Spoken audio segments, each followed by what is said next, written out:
Монгол улсын засгийн газрын хэрэгжүүлэгч агентлаг оюуны өмчийн газар үзүүлж байна. Оюуны өмч гэдэг ойлголт олон зууны төртөгөөс үүссэн. Дундад зууны Европт эвлэлүүд худалдааны нууцыг хамгаалдаг байсан бол 1710 онд Ааны дүрм гэх мэт орчин үеийн анхны зохиогчийн эрхийн хуулиуд нь өнөөгийн оюуны өмчийн тухай үндэс суурийг тавьсан юм. 21-р зуунд оюуны өмч урд өмнөхөөс илүү чухал болсон. Энэ нь эдийн засгийг тэтгэж, технологийн дэвшлиг хөдөлгөж, бүтээгчдэд хөдөлмөрөөр амьдрах боломжийг олгодог. Бид оюуны өмч гэдэг нь яриас сурчиж, яг үндсэндээ бол оюуны өмч бол үндсэн хоёр салбартай. Нэг салбар нь бол аж үйлдвэр өмч, нөгөө салбар нь зохиогч эрх гэсэн юм үндсэн хоёр салбартай байдаг. Өнөө цаг үед оюуны өмчөөр баталгаажиж амжилттай яваа төслүүдийн нэг нь хамаггүй төр буюу Монгол хаан жүжиг юм.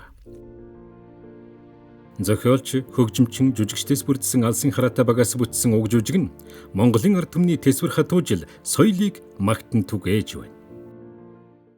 Монголын оюуны өв соёл, театрын бүтээл энэ бүгд дэлхийд хүлээн зөвшөөрөх цаг нь болжээ гэж чинь бахархаж баярлалцгаана. Сайн байна уу?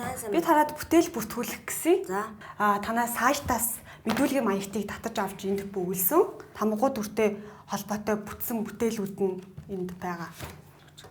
За зохиогч болох Лавсрангээс авсан зөвшөөрөл гэрээнд бас байна. Би яг энэ Монгол хаан жүжигийг оюуны өмчт баталгаажуулах энэ явцаас ахвал би мэдээж оюуны өмчийг маш хэрэгтэй зүйл юм байна. Энэ их зөв юм байна гэдэг талаас нь ойлгож эхэлсэн. Жүжигэн дээр тухайн үеийн Монголын хүчрэг бах хүнүүг үрний тэр гайхамшигт соёл олдуруудаас улбаалan хийсэн. Монгол хаан төсөл бол оюуны өмчийн төгс бас жишээний нэг. Зүгээр сэлэн байдлаа чинь уучин бол ингээд суурахад тайзан дээрээс яг татаад илүү акустик нь илүү мэдэрч явах. Тиймэрхүү юмнуудыг илүү их анхаарч хийгэрэй гэдэг зөвлөгөө санал өгсөн. Тэгэл тэр дагуул гүйцэтгсэн юм байна. Манай ерөнхий дизайнер болд маань 49 төрлийн хувцсны бүх эсгүүцүүдийг зурж гүйцэтгсэн. Багсрах бүснүүд бол ийм дөрвөн ийм төдүүлэх юм уу, тийм юм ер нь бол байхгүй байдгийг. Энэ бол яг миний өөрийн бодсон юу байхгүй. Яг энийг ингээд цуулаад хийчихлээр нэг арай зүгээр жирийн бүснүүдээс арай нэг онцлогтой болчихж байгаа байхгүй. Жүжигийнхаа тэр нөгөө характер онцлог тааруулсан тэр дүрийн хувирлтыг бол дандаа хүний биеийн хөдөлгөөний одоо энэ илэрхийлэмжээр бүгдийг илэрхийлж гаргаж ирсэн.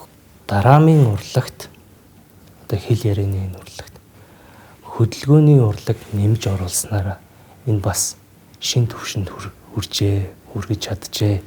Энэ жүжигээр дамжуулан Монголын одоо тэр баялаг, соёл, хөгжмийн тэр язгуур хөгжмийн урлагийн ариун их өв санд одоо шингээж дэлхийд ингэ сурталчлахыг анхнаасаа ингэж одоо хичээж ажилласан байгаа. Хөгжмийн зохиолчийн хувьд хамгаалж чадчих юм чинь одоо бүтээлээ хийя. За бүтээл юу байх вэ? Чин дайсуу заавал дуулах байх хэрэгтэй юм байна, цамц байх хэрэгтэй юм байна, малгай байх хэрэгтэй юм байна. Хүний хэрэглэлцээнд нь тааруулсан бүх бүтээлүүдээр логогоо шингээж гаргасан. Тэгэхээр таны уран бүтээлүүд бүтээгдсэн цагаас эхлээд эрхийн хамгаалтанд ордог байх нь автоматар. Хамгаалагдсан өв, хуваалцсан түүх.